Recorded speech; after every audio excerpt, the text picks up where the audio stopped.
একজন খ্রিস্টান তিনি ইসলাম ধর্ম গ্রহণ করলো। গ্রহণ করার পরে সূরা বাকারা সূরা আলে ইমরান তিনি তেলাওয়াত করলেন। সূরা বাকারা সূরা আলে ইমরান তেলাওয়াত করার পরে বন্ধু এমন তাকে দায়িত্ব দেওয়া হলো, তিনি আমার নবীর ওহী লেখার দায়িত্ব পাইল।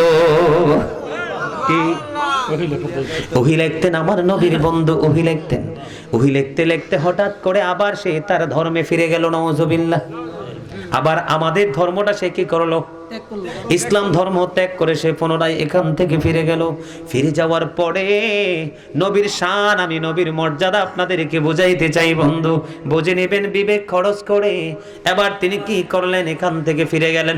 যাওয়ার পরে মানুষের কাছে শুধু বন্ধু এমন ভাবে তিনি কুচ্ছারটনা করছে, সে বলতেছে আমি মুহাম্মদকে যা লিখে দিতাম তাই শুধু জানতো, আর বাহিরে কিছুই জানতো না। জোরে বলেন না নাউজুবিল্লাহ। এখন আমাদের দেশে এরকম বন্ধু কাঠমৌলবী আছে না নাই, যে বলে নবী নাকি গায়েব জানে না। যে বলবে নবী গায়েব জানে না, দাদা গো, যে বলবে আমার নবী গায়েব জানে না, সেই বোকা নবী শব্দের অর্থই বোঝে না। নবী শব্দের অর্থই হলো অদৃশ্যের সংবাদ দেনেওয়ালা, অদৃশ্যের সংবাদ জাননেওয়ালা। সুন্নিরা কোনোদিন বলে না আল্লাহর চেয়ে বেশি নবী জানে। আমরা কি কোনোদিন বলছি?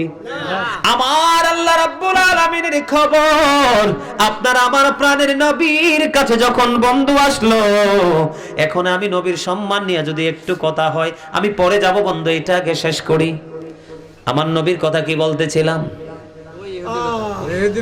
চমৎকার, দেখছেন নি? খেয়াল আছে মানে সাচ্চা আসে রাসূল। জোরে জোরে বলেন ঠিক কেন? আরে জোরে। আমার নবীর প্রেমে পাগল হইলে, নবীর প্রেমে পাগল হইলে আল্লাহ তাআলা খুশি। নবীর দরুদ পড়ো দিবানিশি, বলেন আমার নবীর প্রেমে পাগল হইলে, নবীর প্রেমে খুশি। নবীর দরুদ ওই আমার নবীর প্রেমে পাগল হইলে গো, ওই আমার আল্লাহ তাআলার দিদার মিলে গো। দেখো যদি জজ বাহালে, দেখো যদি জজ বাহালে, বাজাও প্রেমের বাঁশি, হায়রে বাজাও প্রেমের বাঁশি। নবীর দরুদ পড়ো দিবানিশি। মারহাবা। গজল কিন্তু অনেক লম্বা, এগুলো অনলাইন থেকে কালেক্ট করবেন। অনলাইনে আমার লেখা, অন্যদের লেখা গজলের অভাব নাই, ঘন্টার পর ঘন্টা গজল শুনতে পারবেন। আমি আল্লাহর রহমতে মদিনাওয়ালার সাদকায় অনেক গজল লিখছি, অনেক। অনলাইন থেকে আপনারা এগুলো কালেক্ট করতে পারবেন। বন্ধুরে আমার বলতেছিলাম, মনটা দিয়ে শোনেন নবীর মর্যাদা নিয়ে ওয়াজ। এবারই বর্তমান প্রেক্ষাপটে এমন কিছু নামদারি মুনাফিক মার্কা মুসলমান আছে, এরা বলে নবী নাকি গায়েব জানে না, নবী আমরার মতো। দেখেন বন্ধু, নবীর সাথে আল্লাহর কত বেশি প্রেমের ডুরি রে। নবীর সম্মান আল্লাহর কাছে বন্ধু কত বড়, কত বৃহৎ, এটা কল্পনা করা যায় না বন্ধু। এবার তিনি বলতে লাগলেন, মানুষের কাছে গিয়ে বলতে লাগলেন, নবী মুহাম্মদ বেশি কিছু জানতো না, আমি যা লিখে দিতাম তাই জানতো, এর বেশি জানতো না। জোরে জোরে নাউজুবিল্লাহ। বন্ধুরি এবার কি করলেন? যখন ওই খ্রিস্টান মানুষের কাছে বলতে লাগলো, বলতে বলতে বলতে বলতে বন্ধু তার মরণ হলো। মরণ যখন হলো, আপনারা কিছুদিন আগে দেখছেন নি রানী দ্বিতীয় এলিজাবেথ মারা গেছে, দেখছেন নি? কত সুন্দর কফিন, ব্রিটিশ প্রধানমন্ত্রী ছিলেন ব্রিটিশ রানী দ্বিতীয় এলিজাবেথ মারা গেল বন্ধু। কত সুন্দর কফিনে করে বন্ধু মাটিতে কবরে রাখছে।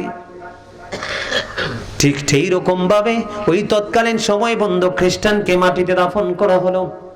খ্রিস্টানকে যখন মাটিতে দাফন করা হলো রে, এবার কি হলো বন্ধু? তাকে তো দাফন করে চলে আসলো। সকালবেলা তার কবরের কাছে যাইয়া দেখে পুরো আস্তা লাশটা মাটির বাহিরে। জোরে বলেন না নাউজুবিল্লাহ। এবার একবার বলেন সুবহানাল্লাহ। এই ঘটনার জন্য নাউজুবিল্লাহ, আর আল্লাহর হাবিবের সাথে আল্লাহর প্রেমের জন্য বলেন একবার সুবহানাল্লাহ। এটা নবীর সম্মান সুযোগ তো আছে না নাই? কথা বলেন না কেন? বেয়াদবের শাস্তি আছে না নাই? এই জন্য বলছি নাউজুবিল্লাহ, আমরা যেন সেটার অন্তর্ভুক্ত না হই। বন্ধু কেমন করে বুঝাবো গো আমার নবীর শান কত মহান, কেমন করে বললে বন্ধু তোমরা বুঝবা? এবার কি হলো, এই তার তালাশ যখন দেখলো বন্ধু মাটি বাহিরে ফেলে রেখেছে, এবার তার সঙ্গীরা বন্ধু বান্ধব সবাই বলতেছে এটা পৃথিবীর কারো কাজ নয়, মুহাম্মদের লোকেদের কাজ। আর একবার নাউজুবিল্লাহ। এবার তার সঙ্গীরা কি করলেন, আজকে আরো খনন করলেন, বেশি করে খনন করে আবার বন্ধু তাকে রাখলেন। পরের দিন আবার গিয়ে দেখে রে এটা বাংলা বই থেকে কালেক্ট করা নয়, এটা বুখারী শরীফের হাদিস বন্ধু। পরের দিন গিয়ে দেখলেন আবার ওই লাশ মাটি বের করে দিয়েছে মাটির বাহিরে। এবার তার বন্ধুরা এত বেশি গভীর ভাবে কবর খনন করলো, কবর খনন করার পরে বন্ধু এবার কি হলো, ও বন্ধু গভীর খনন করে আবার তার লাশটা এখানে দাফন করলো, এত বেশি গভীর করলো। পরের দিন সকালবেলা গিয়ে দেখে আবার তার লাশটা মাটির বাহিরে। বন্ধু এবার তার সঙ্গীরা বলল না না, এটা পৃথিবীর কারো কাজ হতে পারে না, এটা কখনোই মুহাম্মদের কাজ হতে পারে না, এটা বন্ধু কুদরত থেকে হয়েছে। তারপরে তারা কি করলেন, তার লাশে মাটির উপরে ফেলে তারা চলে যায়। সাবধান।